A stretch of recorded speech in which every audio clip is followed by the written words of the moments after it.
Welcome back. It is Monday, May 6th in the NBA. My three best bets are on the way. We got two NBA playoff games, my favorite picks, incoming. But first, we must do a recap of how we did on Sunday in the Game 7 between the Magic and the Cavs. A 1-0 day. Simple as that. Donovan Mitchell's over in points. Cashed in the third quarter. Didn't even have to sweat the fourth. We'd love to see that. He ended with 39 points. Let's obviously dive into today's picks. I got nothing else to promote. Two back-to-back 1-0 days. Hopefully, we can go 3-0 today. If you are new, like I said, my name's Austin. Do me a favor.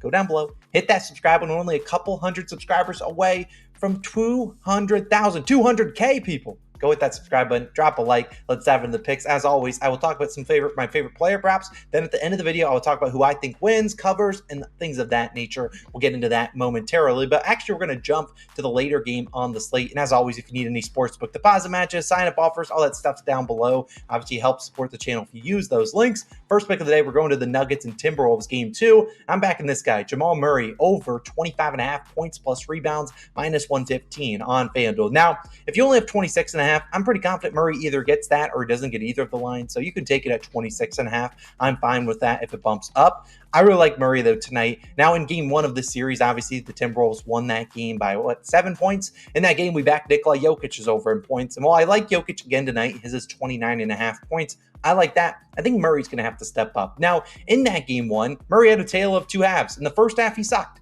He had 0 points, 0 of 5 shooting, 0 rebounds as well. Now, in the second half, played a lot better. 17 rebounds, 6 of 9 shooting, or 17 points. If he had 17 rebounds, that'd be nuts. And 1 rebound. Now, obviously, he found some rhythm in that second half, and I expect that to carry over into this game today. Obviously, this 9 field goal attempts honestly wasn't a lot for a half for him. I think he's a little bit more aggressive today. Only 14 total field goal attempts in game 1. They need Murray more locked in and shooting more. Now, obviously, this is a tough matchup, though. Timberwolves have Jaden McDaniels. They have Anthony Edwards, 2 really good elite perimeter guards. However, I'm not too concerned about them. We see the Nuggets. They set a lot of screens. You got Jokic setting screens. You typically want to keep a guy on Jokic. And we see Murray had a ton of wide open looks in that game. He just was missing them. And I think he starts to make them better, make more of them, especially at home here in this spot. We saw last year in the playoffs versus Minnesota. He had a great series. He had 32, 43, 24, 26, and 39 points plus rebounds. Those first 2 games and that last one were at home. He absolutely dominated this matchup at home. It's typically where Murray shoots a lot better. And I just think this is a good spot to back him. Is McDaniels a really good defender? Yeah, I'll give him credit where credit's due. He's really good. But this Timberwolves team as a whole is very elite. They need some more contributions from other guys not named Nikola Jokic. He'll get his, but Aaron Gordon, hate the matchup for him. KCP, hate the matchup for him. MPJ will do his thing, but still not a good matchup for him. Jamal Murray and Nikola Jokic are going to have to play really well in this series for them to win games, and Jamal Murray just did not play well enough in game 1 for them to win a basketball game. That's as simple as it comes down to. He needs to play better, and I'm confident he will do just that. Murray's obviously a playoff performer. We've seen him rise to the occasion many, many times in his postseason career. Can't afford to go down 0-2 in this series. I expect Murray to come out starting pretty hot, and I expect him to play pretty well in this first half, and hopefully that carries over into the second half. I really like this spot. I'm tacking on rebounds here too because I've seen Murray go out there and grab 6, 8 rebound type games, and rather that on our side, his points line is about 21.5 if you want to take a juice to minus 130, or 22.5. The difference between 22.5 to 25.5, only 3, maybe 4 rebounds if you have to go up to 26.5.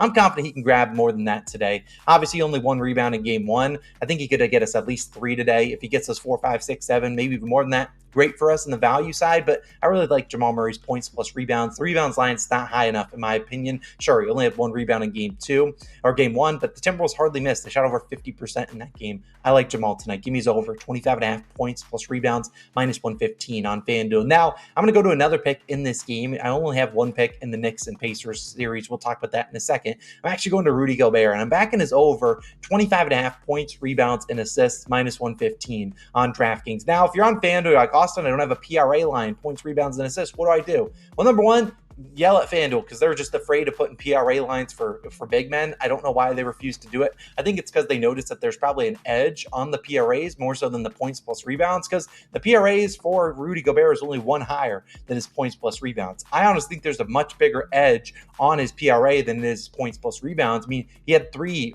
assists in game 1, and I really like his potential to get some assists today too. I don't mind the points plus rebounds though either. They kind of go hand in hand. Obviously, Gobert's going to need a lot of points and rebounds to get to a PRA line. It's not like he's dishing out 8 assists. That ain't happening. And if he does, It's probably a no sweat bet. Now let's talk about Gobert. In game one, we saw him play a lot of minutes, 35 minutes, but didn't really produce a lot. 6 points, 13 rebounds, and 3 assists. Good for 22 PRAs. He only had 6 field goal attempts, no free throw attempts. Obviously, we need 26 PRAs. He only had 22. But the fact he got that close without any free throw attempts and only shot 50% from the field, 3 for 6, I'll take my chances here. Obviously, the Nuggets game plan going into that in game one didn't really work out as Anthony Edwards cooked him. He had 43 points and he did everything for him. I can't imagine the Nuggets say that. Saw that game. We're like, you know what? Let's guard Anthony Edwards the same we did. No, they're going to throw some more double teams at him. And if there's anything the Nuggets want to do, it's to make 2 guys beat them. Probably not going to be Anthony Edwards. Probably not Mike Conley. Probably not Karl Anthony Towns. The 2 guys are going to say, you know what? You guys beat us. It's Jaden McDaniels who went 0 for 7 in game one. And it's Rudy Gobert. I think they would live with Gobert down low, having to do post moves or figure it out. I think if Anthony Edwards gets doubled, the guy that's going to be wide open right at the free throw line, mid-range area, it's going to be Rudy Gobert. It's not an area that he's really comfortable in, but I think he can easily abuse this matchup. I just think this line's a little too low. I mean, I think he gets more field goal attempts, and we've seen even in games before against the Nuggets, they've done a hack of Gobert as well. So we always have that on our side. But look, we've seen Gobert this season. He's over in 66% of games when Karl Anthony Towns plays, and that ups to 84% when he plays 30 or more minutes. I would personally be shocked if he somehow did not get 30 minutes tonight. He's typically locked into 35 to 40-ish minutes, especially in a big matchup against Nikola Jokic. We saw in the last 2 games against Jokic, 35 and 31 PRAs. Personally, I think the field goal attempts and the points a little low for him in game one. Wouldn't be shocked today if he approaches 12, 15, 16 points tonight, and I think that should be well enough to get us over this line. We also know he's capable of, 20 rebound type games too. He's not guarding Jokic. He's kind of playing as a free safety on Aaron Gordon. I really like him though today. Rudy Gobert over 25.5 PRAs. I'm going to be throwing something when they dish it to him down low and he fumbles the pass because he just doesn't want to catch it. I really like Gobert though today. I think he has a pretty good game. 25.5 PRAs. He got close to hitting this line despite really only scoring 6 points in game one. I think he scores more than that tonight. Give me his over 25.5 PRAs. Then my third and final pick of the day, we're going to go to the Knicks and Pacers series. I'm a big fan of the Knicks. As you can see, I'm no longer in prison. I have things on my background. Woo! But also, I really like him. Looking forward to this series. I'll talk about who I think covers in that Nuggets series game in a second. But this guy I really think is in for a good series, and I think they're going to need him to play pretty well. It's going to be Tyrese Haliburton, over 21.5 points plus rebounds, minus 115 on DraftKings. Now, I would take this at 22.5.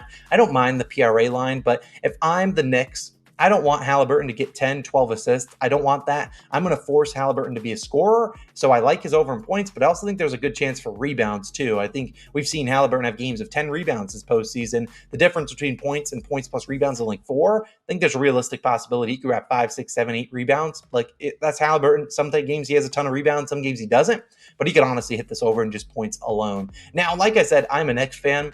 Personally, I just think all the Knicks props are a tad too juiced for me. You got Jalen Brunson at 34.5 points. If I were an under better, which I've retired from those at least for a few days, I like Josh Hart's unders today because I just don't see this as a great matchup for him. But I'm really just going to look at the Pacers and look at Tyrese Haliburton to show up on the road here. Now, in that series versus Milwaukee, Tyrese was up and down, had 16 points plus rebounds in the first 2 games, then 28, 28, and then 20 and 23. We need 22 today. He only went over in 3 of 6, but you look at the first 2 games of the series, 7 and 10 field goal attempts. I'm here to tell you, if Haliburton's only shooting 7 and 10 times in this series, the Pacers will be losing. They'll probably lose in 4 or 5 games. They just cannot afford their star point guard to be out there not looking to shoot a shot. I mean, this is a Knicks team that really good defensively. They're not going to give up a ton of points to guys like Aaron Nesmith or Andrew Nembhard. They're also probably going to put OG Anunoby on Pascal Siakam. They are going to need Haliburton to be aggressive.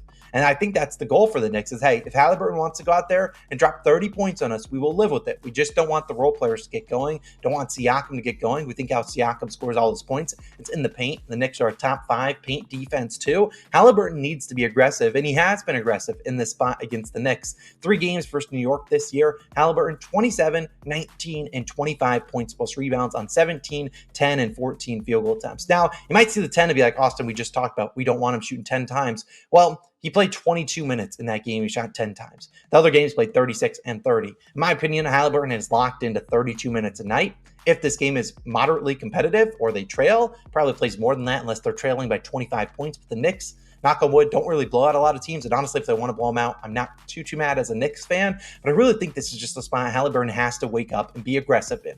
I don't love trusting him because he's been very up and down, wishy-washy over the past, since really his leg injury at the end of the in-season tournament. But also Haliburton just has to play aggressive, and this is a spot I expect him to do so as 6-point underdogs. Haliburton has also had good success and has added motivation against the Knicks, given what Wally Szczerbiak, the Knicks color commentator, said about Tyrese Haliburton, calling him a fake all-star. I think what was that, like 2 years ago? He has added motivation to play well in these spots. Obviously, Wally Szczerbiak, I don't think is really in the realm of possibility for Haliburton to carry a ton about because this is a playoff game and he already has enough motivation to want to play well, but we'll take anything we can get. I really think Haliburton is in for a good game and probably a good series in terms of his volume. Will he shoot well tonight? I don't know, but I think he approaches 13, 14, 15 field goal attempts, and I'll take my chances with Haliburton at a 21.5 points plus rebounds line. Honestly, I think he could hit the over in just points, but realistically, I think he could get 16 points, 6 rebounds. That would be probably not a great game from him, but he could also get 20 points and 2 rebounds and easily get the job done, or 16, 17 points, 5, 6 rebounds. I really like Haliburton, though, tonight.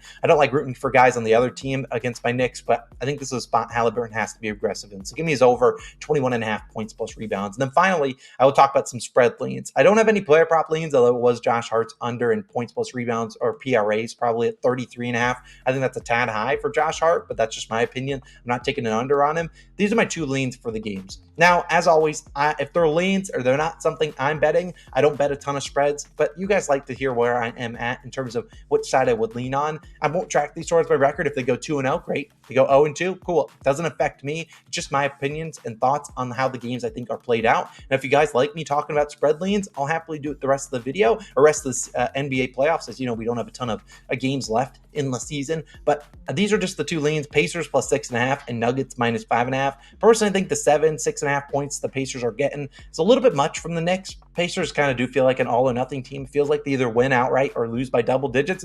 I think they can potentially win this game outright.